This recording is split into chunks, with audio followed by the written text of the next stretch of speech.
When you find yourself standing in the aftermath of heartbreak, it's tempting to lean into anger, to plot ways to channel your pain outward. But here's the truth: revenge will never fill the void that loss has created. Instead, it's time to redirect that energy into something far more powerful: your own growth and healing. There is a misconception that vulnerability is a flaw, a crack in the armor that leaves us exposed to the world. We've been taught to equate strength with unshakable resolve, with stoicism, with the ability to endure pain and silence. But the truth is, vulnerability is not a weakness. It's one of the most courageous acts a person can engage in, a testament to our strength and humanity. When we allow ourselves to be vulnerable, we're stepping into the unknown. It's an act of bravery to open ourselves to emotions that might be overwhelming or uncomfortable. Whether it's admitting we're hurt, asking for help, or sharing our dreams and fears, vulnerability invites us to show up fully. And showing up fully, even when we don't know the outcome, is the essence of courage. Think about it. Everything meaningful in life, love, creativity, connection, growth, requires us to embrace vulnerability. You cannot love deeply without the risk of being hurt. You cannot create boldly without the possibility of failure. You cannot connect authentically without the willingness to be seen as you truly are. These are the places where life happens, and they demand a level of emotional exposure that can feel daunting. But when we lean into that discomfort, we discover just how resilient we are. Vulnerability also has the power to connect us to others in profound ways. When you share your authentic self, including the parts that feel fragile or imperfect, you create a space for others to do the same. It's in those shared moments of openness that trust is built and relationships are deepened. Strength isn't about pretending you have it all together. It's about acknowledging your humanity and inviting others to do the same. It's not about being strong or perfection. It's about finding your vulnerability and inviting others to do the same. It's also important to recognize that vulnerability is not about oversharing or being unguarded with everyone you meet. It's about discernment.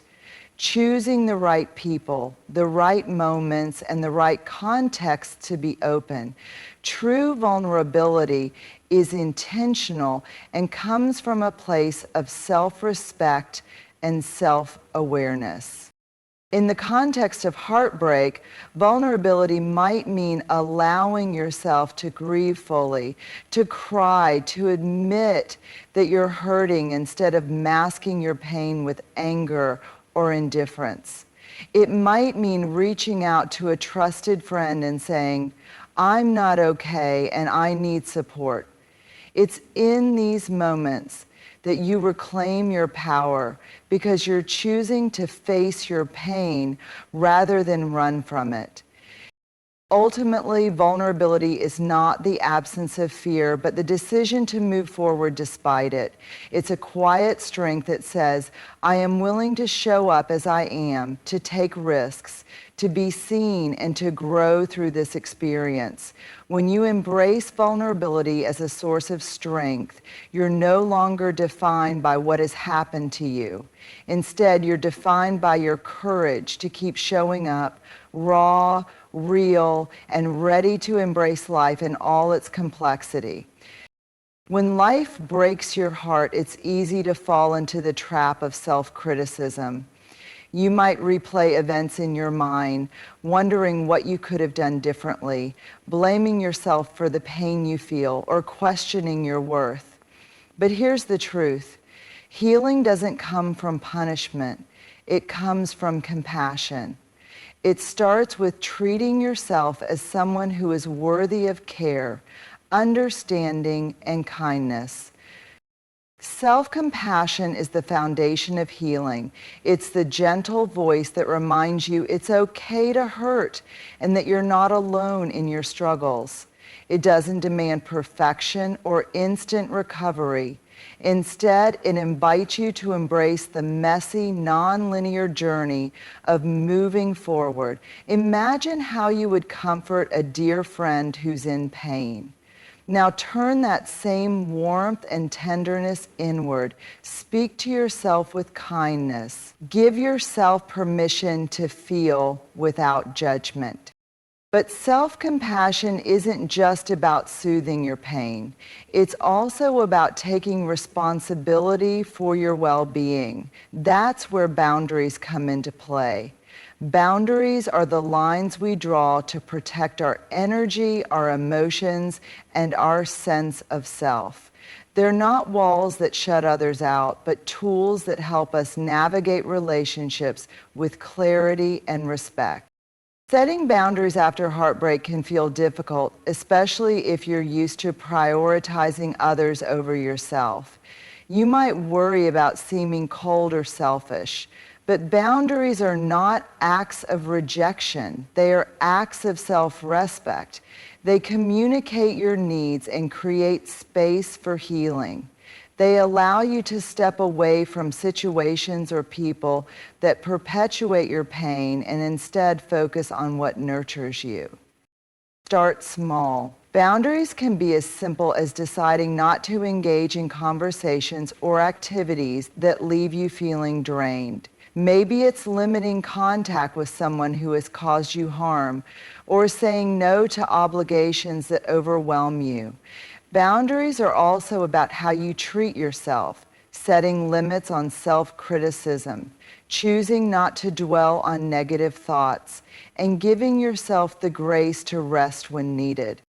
Healing also requires you to redefine your priorities. Ask yourself, what do I need right now?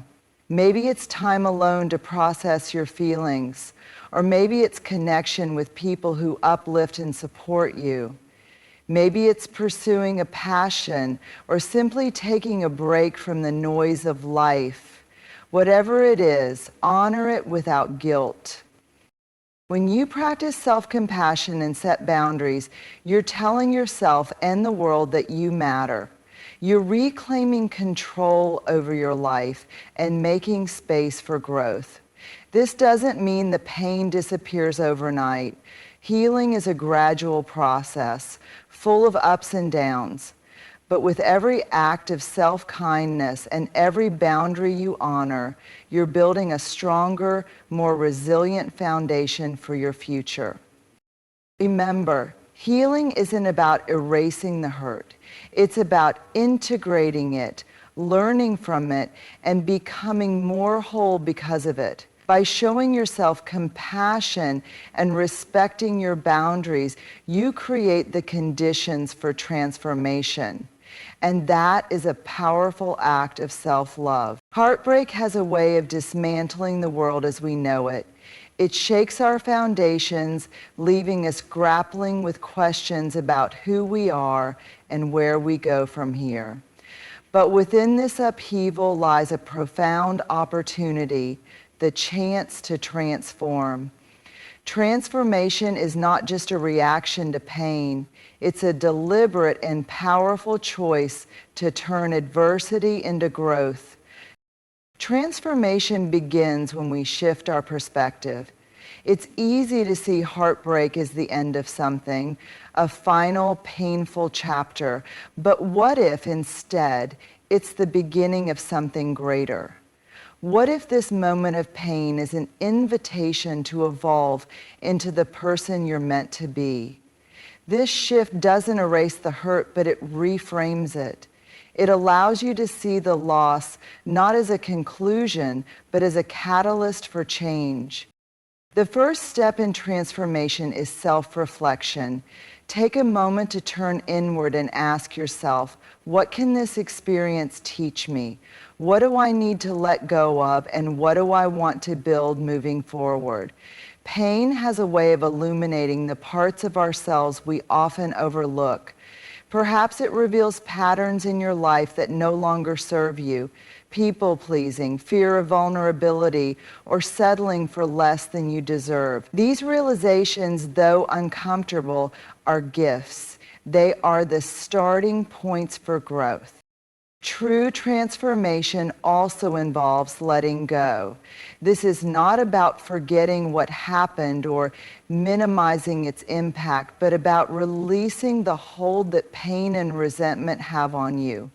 Carrying anger or regret only weighs you down, tethering you to the past. Letting go doesn't mean excusing what caused your heartbreak. It means choosing your own peace and freedom over dwelling on what cannot be changed. In the process of letting go, you create space to rebuild. Transformation is not about becoming someone entirely new. It's about becoming more fully yourself. It's about aligning with your values, rediscovering your passions, and stepping into your authenticity. Heartbreak can strip away illusions and distractions, leaving you with a clearer sense of what truly matters. Use this clarity to shape your path forward. And lastly, practice more gratitude. Never wait for the light to go on. Transformation is also an act of creation. It's taking the raw material of your pain and shaping it into something meaningful. Perhaps it's a renewed commitment to your goals, a deeper connection to yourself, or even the courage to pursue dreams you've been putting off. The energy you once invested in something that no longer serves you can now be directed toward building a life that reflects your worth and aspirations. Finally, transformation is the ultimate reclamation of power. Heartbreak can make you feel powerless, as if your life is at the mercy of someone else's actions. But choosing to transform is an act of defiance against that narrative. It's a declaration that your story does not end here, that your future is yours to shape. Remember, transformation is not a one-time event. It's a journey, a continual process of growth, healing, and becoming. It's the bold choice to rise from the ashes and create a life that honors your strength, resilience, and authenticity. In choosing transformation, you don't just survive heartbreak, you transcend it. In a world that constantly encourages us to conform, living authentically is one of the bravest choices we can make. It requires peeling back layers of societal expectations, external validation, and fear of judgment to reveal who we truly are at our core. This act of self-revelation is especially powerful after heartbreak, as it allows us to reclaim our identity and rebuild our lives in alignment with our deepest values and truths. Living authentically begins with self-awareness. After experiencing loss or heartbreak, it's natural to feel unmoored, as though a piece of your identity has been shaken or taken away. But this is also an opportunity to rediscover yourself. Ask yourself, who am I outside of my relationships, achievements, or external roles? What brings me joy, peace, and fulfillment? What are the values I hold close, the things I will not compromise on? These questions may not have immediate answers, but exploring them is the first step toward authenticity. The next step is embracing vulnerability. Authenticity is not about perfection or having it all figured out. It's about showing up as your imperfect, evolving self. This means allowing yourself to feel and express your emotions, even when it's uncomfortable. It means being honest with yourself and others about what you need, what you believe, and who you are becoming. Vulnerability can feel risky, but it's also where true connection and growth begin. Living authentically also requires courage, because authenticity often challenges the status quo. It means letting go of the masks we wear to fit in or protect ourselves. Perhaps you've spent years trying to be what others wanted you to be, a people pleaser, a peacemaker, or the one who always has it together. But when you choose authenticity, you give yourself permission to step out of those roles and embrace your true self. This might mean setting boundaries, saying no, or making choices that others don't understand. It's not always easy, but it's always worth it. As you navigate this journey, remember that authenticity is not about being static or rigid. It's about being in tune with your inner self and allowing that self to evolve. You may find that your desires, goals, or priorities shift over time, and that's okay. Living authentically means honoring those shifts and staying true to what feels right for you in the present moment. Living authentically is also an act of self-love. It's a declaration that you are worthy of being seen, heard, and valued for who you truly are. And when you show up as your authentic self, you inspire others to do the same. Your courage becomes a ripple that extends far beyond your own life, creating space for deeper, more meaningful connections with those around you. Ultimately, living authentically is not just about how you show up in the world. It's about how you show up for yourself. It's about standing in your truth, even when it feels vulnerable, and choosing to live a life that reflects your values, passions, and purpose. In doing so, you reclaim your power, your voice, and your future. And that is the ultimate act of courage.